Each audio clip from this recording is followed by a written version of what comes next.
ಬ್ರೇಕ್ನ ನಂತರ ಲೋಕಲ್ ಎಕ್ಸ್‌ಪ್ರೆಸ್‌ಗೆ ಮತ್ತೆ ಸ್ವಾಗತ. ಮೈಸೂರು ಜಿಲ್ಲೆಯಲ್ಲಿ ಮತ್ತೆ ಕಾಡಾನೆಗಳ ಹಾವಳಿ ಶುರುವಾಗಿದೆ. ಆನೆಗಳ ದಾಳಿಗೆ ಓರ್ವ ವ್ಯಕ್ತಿ ಗಂಭೀರವಾಗಿ ಗಾಯಗೊಂಡಿರೋ ಘಟನೆ ಮೈಸೂರು ಜಿಲ್ಲೆ ಎಚ್‌ಡಿ ಕೋಟೆಯ ಶಿರಾಯನಹುಂಡಿ ಗ್ರಾಮದಲ್ಲಿ ನಡೆದಿದೆ. 40 ವರ್ಷ ವಯಸ್ಸಿನ ಚಂದ್ರ ಎಂಬಾತನೇ ಕಾಡಾನೆ ದಾಳಿಗೆ ಸಿಲುಕಿದ ವ್ಯಕ್ತಿ. ನಿನ್ನೆ ರಾತ್ರಿ ಆಹಾರ ಅರಸಿ 4 ಕಾಡಾನೆಗಳು ನಾಗನಹಳ್ಳಿ ಗ್ರಾಮಕ್ಕೆ ಬಂದಿದ್ವು.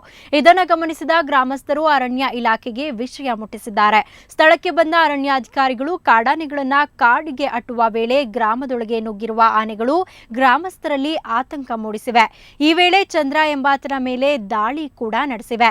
ಸದ್ಯ ಸ್ಥಳದಲ್ಲಿ ಅರಣ್ಯಾಧಿಕಾರಿಗಳು ಭೇಟಿ ನೀಡಿ ಆನೆಗಳನ್ನ ಕಾಡಿಗೆ ಓಡಿಸುವ ಪ್ರಯತ್ನದಲ್ಲಿದ್ದಾರೆ.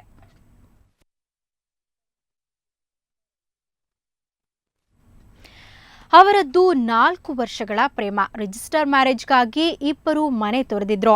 ಇನ್ನೇನು ಮದುವೆಗೆ ಕೆಲವೇ ಕ್ಷಣಗಳು. ಅಷ್ಟರಲ್ಲೇ ಅಪರಿಚಿತರೊಬ್ಬರು ಯುವಕರನ್ನ ಕಿಡ್ನಾಪ್ ಮಾಡಿದ್ರು. ಅಲ್ಲಿಗೆ ಇವರ ಪ್ರೇಮ ವಿವಾಹದ ಕನಸು ನುಚ್ಚು ನೂರಾಯಿತು. ಈಗ ತನ್ನ ಪ್ರೇಮಿಗಾಗಿ ಯುವತಿ ಇನ್ನಿಲ್ಲದ ಹುಡುಕಾಟ ನಡೆಸುತ್ತಿದ್ದಾಳೆ. ಇದು ಗುಲ್ಬರ್ಗಾದ ಜೇವರ್ಗಿಯ ಯುವಕ ಯುವತಿಯ ಪ್ರೇಮ್ ಕಹಾನಿ.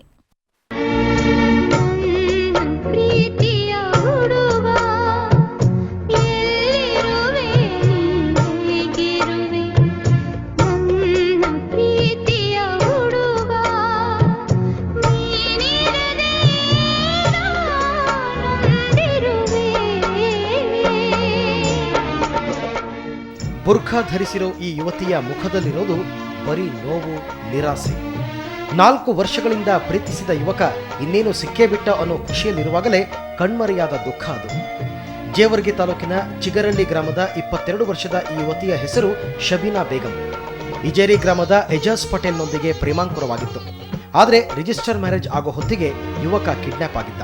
ತಾಜ್ ಗುಮ್ಮಜ್ ಬಲ್ಲಿ ಅವ್ರ ಅಣ್ಣವ್ರು ಹಿಂದೆ ಬೆನ್ನೆ ಹಚ್ಚಾರ್ರಿ. ಅವ್ರು ನಮಗೂ ಹಿಂದ್ಲಿಂದ ಬೆನ್ನು ಹಚ್ಚಿ ಅವರು ನಮ್ಗೆ ಅಷ್ಟೊಂದು ಅರ್ಥ ಆಗಿಲ್ರಿ. ನಮ್ಗೆ ಬೆನ್ನು ಹಚ್ಚಿರಿ ಅವ್ರು. ಆಗನ ಆಮೇಲೆ ಏನೊಂದು ಮಾಡ್ಕೋತೀನಂತ ಎಷ್ಟೊತ್ತಿದ್ರು ಮಾಡ್ಕೋತೀನಿ ಅಂತ ಅಂದಾರಿ ನನಗೂ. ನಾನು ಅವ್ರ ಅಣ್ಣರು ಬಂದು ತಾಜ್ ಗುಮ್ಮಜ್ ಬಲ್ಲಿ ಬಂದು ಅವನಿಗೆ ನನಗೂ ಹೊಡೆದು ಕಿಡ್ನಾಪ್ ಮಾಡಿ ಅವನಿಗೆ ತೊಗೊಂಡು ಹೋಗಿಬಿಟ್ಟಾರ್ರಿ. ಅವನಿಗೆ ನನಗೆ ಇಲ್ಲಿ ದಬಾಯಿಸಿ ಕೊಟ್ಟರು ಅವರು. ಅವನಿಗೆ ತೊಗೊಂಡು ಇದಕ್ಕೆಲ್ಲ ಯುವಕನ ಕುಟುಂಬದವರ ವಿರೋಧವೇ ಕಾರಣ ಅನ್ನೋದು ಗೊತ್ತಾಗಿದೆ. ಈ ಪ್ರೇಮಿಗಳು ಮದುವೆಯಾಗೋದು ಇಜಾಜ್ ಪಟೇಲ್ ಮನೆಯವರಿಗೆ ಇಷ್ಟವಿರಲಿಲ್ಲ. ಆದರೆ ತನ್ನಿಂದ ಕಣ್ಮರೆಯಾದ ಪ್ರಿಯಕರನ ಪತ್ತೆಗಾಗಿ ಫೋಟೋ ಕೈಲಿಡಿದುಕೊಂಡು ಕಳೆದೊಂದು ವಾರದಿಂದ ಪೊಲೀಸ್ ಠಾಣೆಗೆ ಅಲಿತಿದ್ದಾಳೆ. ಪೊಲೀಸರು ದೂರನ್ನೇ ದಾಖಲಿಸಿಕೊಂಡಿಲ್ಲ. ಇದರಿಂದ ಬೇಸತ್ತ ಶಬೀನಾ ಬೇಗಂ ಎಸ್ಪಿ ಕಚೇರಿ ಮುಂದೆ ಧರಣಿ ಕುಳಿತಿದ್ದಾಳೆ. ನಾವು ಮದುವೆ ಮಾಡ್ತೇವೆ ಅಂತೇಳಿ ಜವರ್ಗಿಗೆ ತೊಗೊಂಡೋಗಿದ್ದಾರೆ. ಆದರೆ ಮದುವೆ ಮಾಡಲಿಲ್ಲ.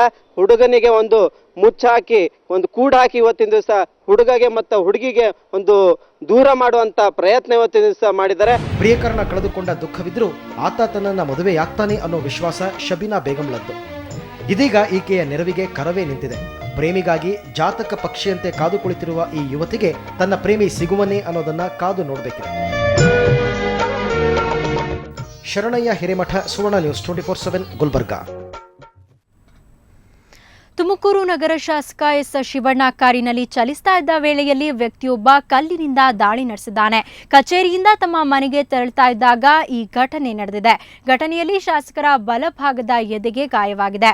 ಅರೆ ಪ್ರಜ್ಞಾವಸ್ಥೆಗೆ ತಲುಪಿದ ಶಾಸಕರನ್ನ ತುಮಕೂರು ಜಿಲ್ಲಾ ಸರ್ಕಾರಿ ಆಸ್ಪತ್ರೆಗೆ ದಾಖಲಿಸಲಾಗಿದೆ. ದಾಳಿ ಮಾಡಿದ ವ್ಯಕ್ತಿಯನ್ನ ಮಹೇಶ್ ಎಂದು ಗುರುತಿಸಲಾಗಿದೆ. ಈತ ಮಾನಸಿಕ ಅಸ್ವಸ್ಥನಾಗಿದ್ದಾನೆ ಎನ್ನಲಾಗಿದೆ. ವಶಕ್ಕೆ ತೆಗೆದುಕೊಂಡಿರೋ ಪೊಲೀಸರು ವಿಚಾರಣೆ ನಡೆಸಿದ್ದಾರೆ. ಶಾಸಕ ಶಿವಣ್ಣ ಈಗ ಚೇತರಿಸಿಕೊಂಡಿದ್ದಾರೆ ಎಂದು ವೈದ್ಯರು ಹೇಳಿದ್ದಾರೆ. ಕೆಲವು ದಿನಗಳ ಹಿಂದಷ್ಟೇ ಶಾಸಕರು ಅಪಘಾತದಿಂದ ಪಾರಾಗಿದ್ದರು ಎಂದು ಇಲ್ಲಿ ಸ್ಮರಿಸಬಹುದು.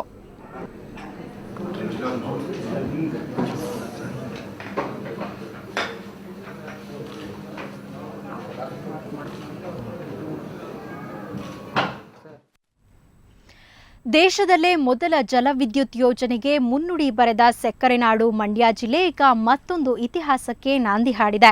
ಶಿವನಸಮುದ್ರದಲ್ಲಿ ದೇಶದ ಅತಿ ದೊಡ್ಡ ಸೌರ ವಿದ್ಯುತ್ ಘಟಕ ಸ್ಥಾಪನೆಯಾಗಲಿದೆ. ರಾಜ್ಯ ಸರ್ಕಾರದ ಈ ಮಹತ್ವದ ಯೋಜನೆಗೆ ಇಂಧನ ಸಚಿವೆ ಶೋಭಾ ಕರಂದ್ಲಾಜೆ ಶಂಕುಸ್ಥಾಪನೆ ನೆರವೇರಿಸಿದರು. ಸುಮಾರು 65 ಕೋಟಿ ರೂಪಾಯಿ ವೆಚ್ಚದಲ್ಲಿ 5 ಮೆಗಾವ್ಯಾಟ್ ವಿದ್ಯುತ್ ಅನ್ನು ಉತ್ಪಾದಿಸಲಾಗಿದೆ. ಇದೇ ವೇಳೆ ಮಾತನಾಡಿದ ಶೋಭಾ ಕರಂದ್ಲಾಜೆ, ವಿದ್ಯುತ್ ಸಮಸ್ಯೆ ಪರಿಹಾರಕ್ಕೆ ಸರ್ಕಾರ ಅಗತ್ಯ ಕ್ರಮ ಕೈಗೊಂಡಿದ್ದು ಈ ವರ್ಷಾಂತ್ಯಕ್ಕೆ 1000 ಮೆಗಾವ್ಯಾಟ್ ವಿದ್ಯುತ್ ಗ್ರಿಡ್ಗೆ ಬರಲಿದೆ ಎಂದರು. ಅಲ್ಲದೆ ರಾಜ್ಯದ ಎಲ್ಲಾ ಅಣೆಕಟ್ಟೆಗಳ ಬಳಿ ಸರ್ಕಾರದಿಂದಲೇ ಕಿರು ಜಲ ವಿದ್ಯುತ್ ಯೋಜನೆಗಾಗಿ ಸರ್ವೆ ಮಾಡಲಾಗುವುದು ಅಂತ ಶೋಭಾ ಕರಂದ್ಲಾಜೆ ಹೇಳಿದರು. ಸಮಾರಂಭದಲ್ಲಿ ಮಾತನಾಡಿದ ಸ್ಥಳೀಯ ಶಾಸಕ ನರೇಂದ್ರ ಸ್ವಾಮಿ, ಶಿವನ ಸಮುದ್ರದಲ್ಲಿ ವಿದ್ಯುತ್ ಉತ್ಪಾದನೆ ಮಾಡ್ತಾ ಇದ್ರು, ಮಳವಳ್ಳಿಗೆ ವಿದ್ಯುತ್ ಬಳಕೆ ಆಗ್ತಾ ಇಲ್ಲ ಅಂತ ಅಸಮಾಧಾನ ವ್ಯಕ್ತಪಡಿಸಿದರು.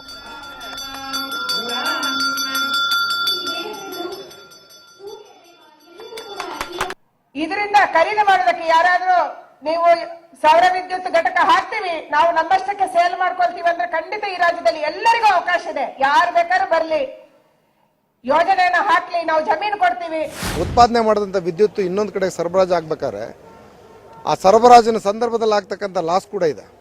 ಅದು ತಪ್ಪಿ ಪೂರ್ಣ ಪ್ರಮಾಣದ ಲಾಸ್ಗೂ ಕೂಡ ಇಲ್ಲಿ ಬೆಲೆ ಪಡೆಯುವಂಥ ಒಂದು ಅವಕಾಶ ಇರೋದ್ರಿಂದ ಸರ್ಕಾರದ ಮುಂದೆ ನಾನು ಬೇಡಿಕೆ ಇಟ್ಟಿದ್ದೇನೆ. ಇಲ್ಲಿ ಕೈಗಾರಿಕೆಗಳು ಪ್ರಾರಂಭ ಆಗೋದಕ್ಕೆ, ಗಾರ್ಮೆಂಟ್ಗಳು ವಿಶೇಷವಾಗಿ ಪ್ರಾರಂಭ ಆಗೋದಕ್ಕೆ, ರೆಸಾರ್ಟ್ಗಳು ಬರೋದಕ್ಕೆ ಅವಕಾಶ ಕೇಳಿದ್ದಾರೆ.